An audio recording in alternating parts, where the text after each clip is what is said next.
નમસ્કાર, news for ઇન્ડિયામાં આપનું સ્વાગત છે। હું હિમાની આપની સાથે। તો નજર કરીએ આજના ટોપ 10 સમાચાર પર। ઇસરોએ રચ્યો ઇતિહાસ। ઇસરોએ દેશના સૌથી નાના રોકેટ SSLV-D3 ને આંધ્રપ્રદેશના શ્રીહરિકોટાથી સફળતાપૂર્વક લોન્ચ કર્યો। ઉપગ્રહને પૃથ્વીની ભ્રમણ કક્ષાની બહાર લગભગ 475 કિલોમીટર દૂર સ્થાપિત કરવામાં આવશે।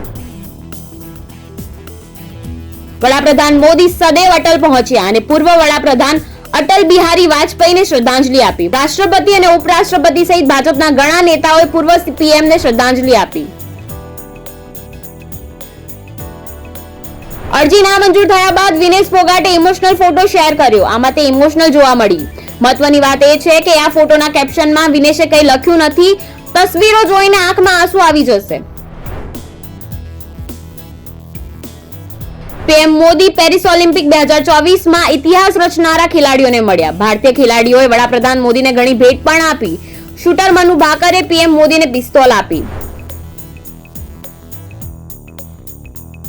જમ્મુ કાશ્મીર સહિત 4 રાજ્યોમાં આજે વિધાનસભા ચૂંટણીની તારીખો જાહેર થશે। ચૂંટણી પંચ બપોરે 3 વાગે પ્રેસ કોન્ફરન્સ કરશે। ઉલ્લેખનીય છે કે જમ્મુ કાશ્મીરમાં કલમ 370 હટાવ્યા બાદ આ પ્રથમ વિધાનસભા ચૂંટણી હશે।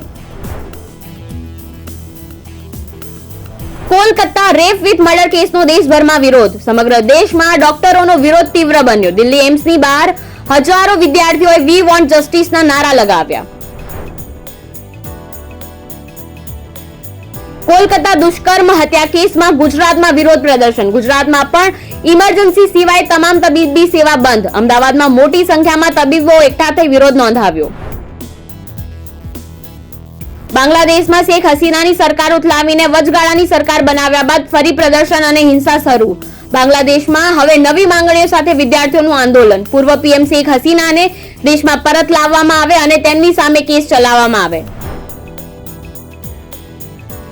કોરોના બાદ વધુ એક મહામારીનો ખતરો। મંકીપોક્સ અંગે WHOએ ઇમરજન્સી જાહેર કરી। 13 દેશોમાં મંકીપોક્સના કેસોમાં વધારો થયો। આફ્રિકન દેશ કોંગોમાં મંકીપોક્સના સૌથી વધારે કેસ નોંધાયા।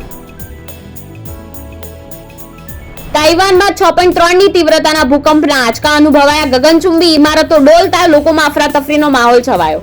અત્યાર સુધી ભૂકંપથી કોઈ જાનહાનિ કે નહીં।